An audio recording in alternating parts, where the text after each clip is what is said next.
कि सीढ़ियां उन्हें मुबारक जिन्हें छत तक जाना है, आपकी मंजिल तो वर्दी चढ़ाना है। नमस्कार दोस्तों, एक बार फिर से स्वागत करता हूं आप सभी का आपके अपने चैनल पर। दोस्तों, अगर आप भी टेस्ट देना चाहते हैं, उत्तर प्रदेश पुलिस की तैयारी करना चाहते हैं और अपने माँ बाप के सपने को साकार करना चाहते हैं, और दोस्तों आप अपने स्तन पर वर्दी देखना चाहते हैं, दोस्तों पूरे प्रैक्टिस सेट को देखिएगा, लगातार मेरे साथ जुड़ जाइए। मैं मात्र 10 मिनट का रैपिड टेस्ट शाम को करवाता हूं। इसके लिए हमारे चैनल को सब्सक्राइब कर लीजिए ताकि आपको डेली प्रैक्टिस सेट मिलता रहे। तो प्रीवियस ईयर का प्रश्न है दोस्तों, तो चलिए वीडियो को शुरू करते हैं। ये हिंदी का टेस्ट है, जल्दी जल्दी अपना आंसर अपने कमेंट बॉक्स में बताइएगा। देखते हैं कि आप इन प्रश्नों में से कितने का जवाब दे पाते हैं। पहला प्रश्न है कि रात्रि में घूमने वाले के लिए एक शब्द है। तो दोस्तों याद रखिएगा, जो रात्रि में घूमने वाले के लिए एक शब्द क्या है भैया, निशाचर को कहा जाता है। कि रात में घूमने वालों को निशाचर कहा जाता है, भ्रमण करने वाले को भ्रमणीय, तप करने वाले को तपस्वी कहा जाता है, और अचर कहा जाता है मेरे भाई, जो वस्तु चलने वाली ना हो उसे अचर कहा जाता है। तो याद रखिएगा, इसका राइट आंसर किसके साथ जाएगा, इसका राइट आंसर हो जाएगा ऑप्शन नंबर सी वाला, कि रात में घूमने वाले के लिए निशाचर शब्द है। ऑप्शन नंबर सी वाला सही होगा। यकीन मानिए सारे प्रश्न प्रीवियस ईयर के प्रश्न है, तो आपको एक भी प्रश्न मेरे भाई छोड़ना नहीं है, क्योंकि रैपिड टेस्ट है, मात्र 10 मिनट की वीडियो है। तो 10 मिनट तो यार देख ही सकते हैं आप, फास्ट कर दीजिए। तो 2x की स्पीड लगाकर आप सुनिए बड़े ध्यान से, एक बार नहीं 2 बार सुनिए, क्योंकि दोस्तों ये प्रश्न यकीन मानिए आपको मिल सकता है पेपर में। तो बड़े ध्यान सुनिएगा। दूसरा प्रश्न है कि मुद्रा का अनेकार्थी शब्द है। जो मुद्रा का अनेकार्थी शब्द होता है मेरे भाई, याद रखना, ये रूप होता है। मुद्रा का अनेकार्थी शब्द रूप होगा। इसका मतलब राइट आंसर किसके साथ जाएगा मेरे भाई, right answer option number A के साथ जाएगा, रूप होगा मुद्रा का अनेकार्थी शब्द। चलिए अब हम लोग चलते हैं अपने 3 नंबर के प्रश्न की और आपका तीसरा नंबर का प्रश्न आपकी स्क्रीन के सामने है। कह रहा है कि रोहन ने हॉकी खेली। क्या भैया, रोहन ने हॉकी खेली में कर्ता कारक का विभक्त चिन्ह है। कर्ता कारक का विभक्त चिन्ह है। तो मेरे दोस्त याद रखिएगा, इसका ना तो रोहन राइट आंसर होगा और ना ही हॉकी होगा, ना ही खेली।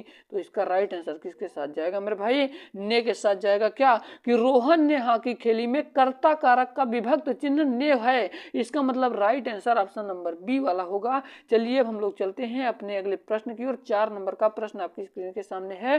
कह रहा है कि कर्ता का क्या का अर्थ होता है। कर्ता का क्या अर्थ होता है मेरे दोस्तों। तो दोस्तों याद रखिएगा, जो कार्य करे, कर्ता का अर्थ वही तो होगा, जो कार्य करे उसी को ही तो कर्ता कहेंगे। इसका मतलब correct answer option number B के साथ जाएगा। उम्मीद करता हूं ये रैपिड टेस्ट है, मात्र 10 मिनट की वीडियो आप सभी के समझ में आ रही होगी। 10 मिनट की वीडियो पर कारगर बहुत है, यकीन मानिए दोस्तों। आपका 5 नंबर का प्रश्न कह रहा है कि आज वर्षा होगी में कौन सा काल है। आज वर्षा होगी में कौन सा काल है। तो दोस्तों आप सभी को बताना चाहूंगा, ये आज वर्षा होगी, इसका मतलब अभी वर्षा हुई नहीं है, संभावनाएं व्यक्त की जा रही हैं दोस्तों। तो सामान्य भविष्य काल होगा, ऑप्शन नंबर सी वाला सही होगा। क्या भैया, आज वर्षा होगी, अभी हुई नहीं है, अभी ये संभावनाएं व्यक्त कर रहा है, तो सामान्य भविष्य काल होगा। इसका मतलब राइट आंसर आपका सी नंबर होगा। चलिए अब हम लोग चलते हैं अपने 6वें नंबर के प्रश्न की ओर रैपिड टेस्ट में। 6वां नंबर का प्रश्न कह रहा है मेरे दोस्त, कह रहा है कि निम्न में से सही सकर्मक क्रिया का उदाहरण पहचानिए। तो दोस्तों याद रखिएगा, निम्न में से सही सकर्मक क्रिया का उदाहरण पहचानिए। तो दोस्तों याद रखिएगा, इसका राइट आंसर हो जाएगा ऑप्शन नंबर डी वाला, सीता बीड़ा बजा रही है। देखिए सकर्मक क्रिया का उदाहरण आपको पहचानना है। देखिए कशिश हंस रही है, ये नहीं होगा। चिड़िया उड़ रही है, ये नहीं होगा। और सूरज उग रहा है। तो दोस्तों सकर्मक क्रिया क्या होगा, सीता बीड़ा बजा रही है। ऑप्शन नंबर डी वाला सही होगा। चलिए उम्मीद करता हूँ ये सारे प्रश्न आप सभी के समझ में आ रहे होंगे। आपका 7 नंबर का प्रश्न आपकी स्क्रीन के सामने है।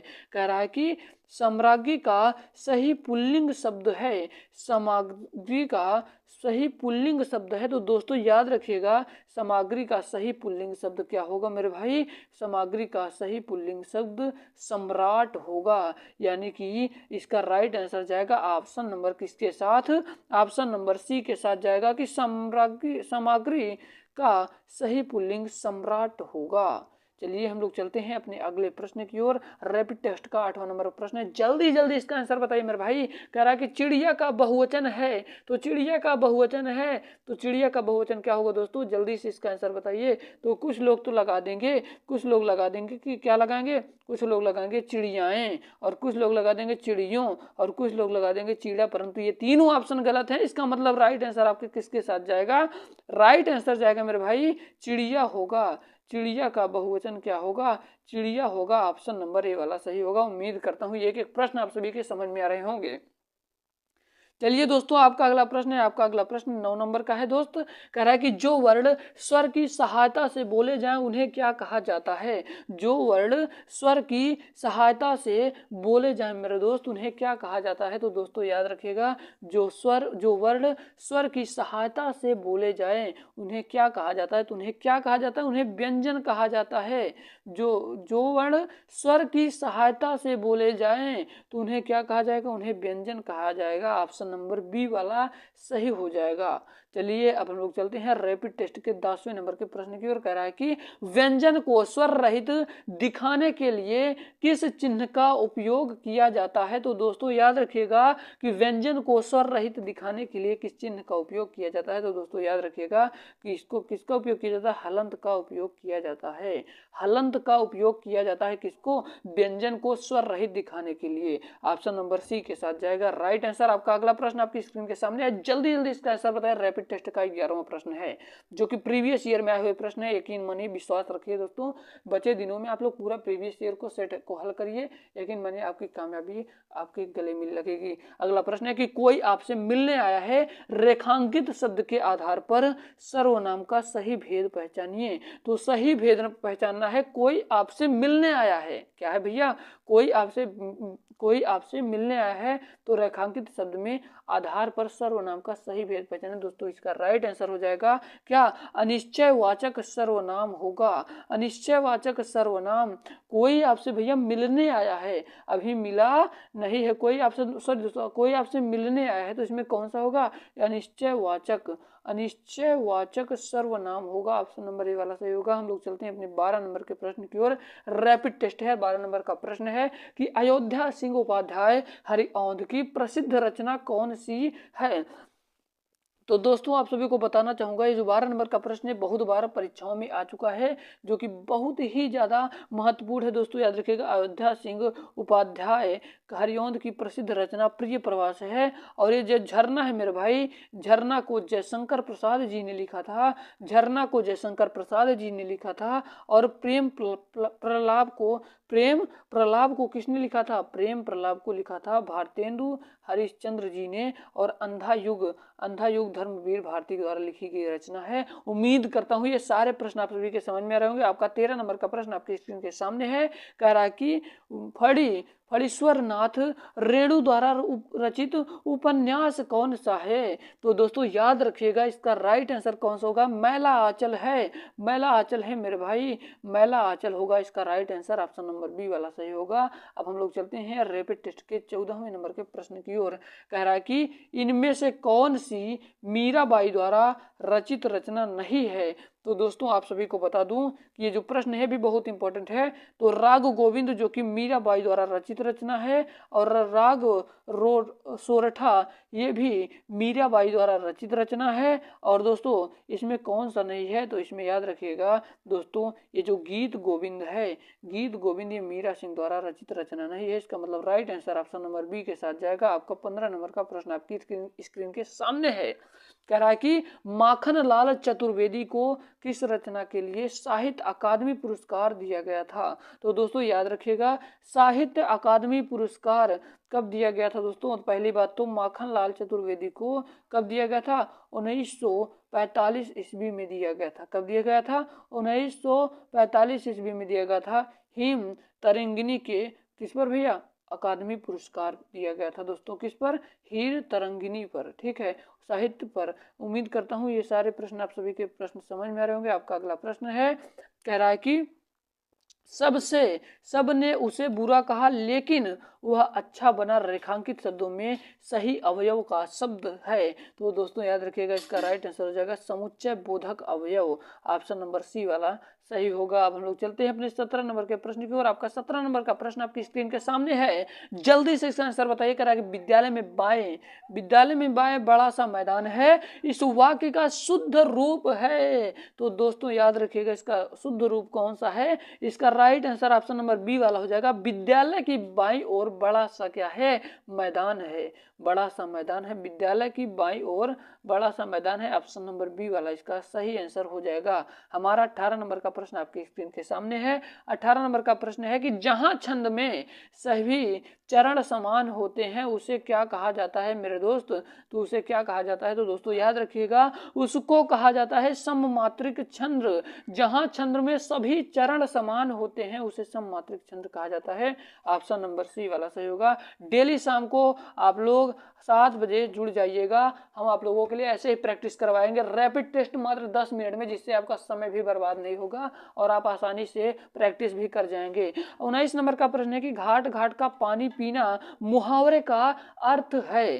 तो जो घाट घाट का पानी पीने का मुहावरे का अर्थ क्या होगा दोस्तों? याद रखिएगा, बहुत अनुभवी होना, यानी कि घाट घाट का पानी पीना, बहुत अनुभवी होना इसका मुहावरे का अर्थ होगा। आपका 20 नंबर का प्रश्न आपकी स्क्रीन के सामने कह रहा है कि जहां किसी हानि के कारण शोक भाव उपस्थित होता है वहां किस भाव की उपस्थिति रहती है? तो दोस्तों याद रखिएगा, इसका राइट आंसर हो जाएगा करुण। क्या भैया? करुण रस। जहां किसी हानि के कारण शोक भाव उपस्थित होता है वहां पर भैया करुण रस होता है, ऑप्शन नंबर डी वाला सही होगा। उम्मीद करता हूं एक एक पॉइंट आप सभी के समझ में आ रहे होंगे। 21 नंबर का प्रश्न कह रहा है कि निम्न में से वाक्य परिवर्तन वाला सही विकल्प है। राधा स्कूटी चला रही है, भाववाच्य। तो दोस्तों याद रखिएगा, राधा स्कूटी चला रही, तो इसका क्या राइट आंसर हो जाएगा? भाववाच्य, ऑप्शन नंबर ए वाला। राधा से स्कूटी चलाई जाती है, ऑप्शन नंबर ए वाला सही होगा। आपका 22 नंबर का प्रश्न है कि शरीर का समानार्थी शब्द है, शरीर का समानार्थी शब्द है। तो दोस्तों याद रखिएगा, जो शरीर का समानार्थी शब्द है क्या है? एक कलेवर है दोस्त, कलेवर है, ऑप्शन नंबर ए वाला सही होगा। आपका 23 नंबर का प्रश्न है। 23 नंबर का प्रश्न कह रहा है कि उस विकल्प का चयन करें जो प्रत्यय से नहीं बना है। तो दोस्तों याद रखिएगा, इसका राइट आंसर हो जाएगा ऑप्शन नंबर डी वाला, परिचय नहीं बना है। बाकी शिक्षा, शेरनी और दयामय ये सभी बना है। आपका 24 नंबर का प्रश्न कह रहा है कि मच्छिका का तद्भव रूप है, मच्छिका का तद्भव रूप है क्या है भैया? मक्खी है, मच्छिका का तद्भव रूप, ऑप्शन नंबर डी वाला सही हो जाएगा। तो आपका 25 नंबर का प्रश्न है दोस्तों, कह रहा है कि सन्यासी का विपरीत अर्थ वाला शब्द है। तो सन्यासी का विपरीत अर्थ वाला शब्द क्या है दोस्तों? तो गृहस्थ है, ऑप्शन नंबर ए वाला राइट होगा। आपका अगला प्रश्न आपकी स्क्रीन के सामने है, कह रहा है कि नारीच्छा का सही संधि विच्छेद वाला विकल्प है। तो दोस्तों याद रखिएगा, नारी प्लस इच्छा हो जाएगा इसका राइट आंसर। रानी प्लस इच्छा, इसका मतलब right answer option number A वाला हो जाएगा। आपका 27 नंबर का प्रश्न कह रहा है कि नियत शब्द का सम्यक विकल्प है, नियत शब्द का सम्यक विकल्प है दोस्तों। तो याद रखिएगा, इसका राइट आंसर हो जाएगा निश्चय है। आपका 28 नंबर का प्रश्न आपकी स्क्रीन के सामने है कि भिखारिन को देखकर पट देत बार बार में कौन सा अलंकार है? तो दोस्तों याद रखिएगा, इसमें कौन सा श्लेष अलंकार है। उम्मीद करता हूँ ये आज की वीडियो बहुत ज्यादा पसंद आई होगी। अगर आपको वीडियो पसंद आई हो तो रैपिड टेस्ट को देना मत भूलिएगा। कल मिलते हैं शाम को 7 बजे। तो वीडियो पसंद आए तो वीडियो को लाइक करना, शेयर कर दीजिएगा। हम ऐसे प्रैक्टिस जल्दी जल्दी करवा के आपके सिलेक्शन के लिए जिम्मेदार बनाएंगे इन प्रश्नों को। जय हिंद, वंदे मातरम, मेरा भारत महान। कमेंट सेक्शन में जय हिंद जरूर लिखिएगा।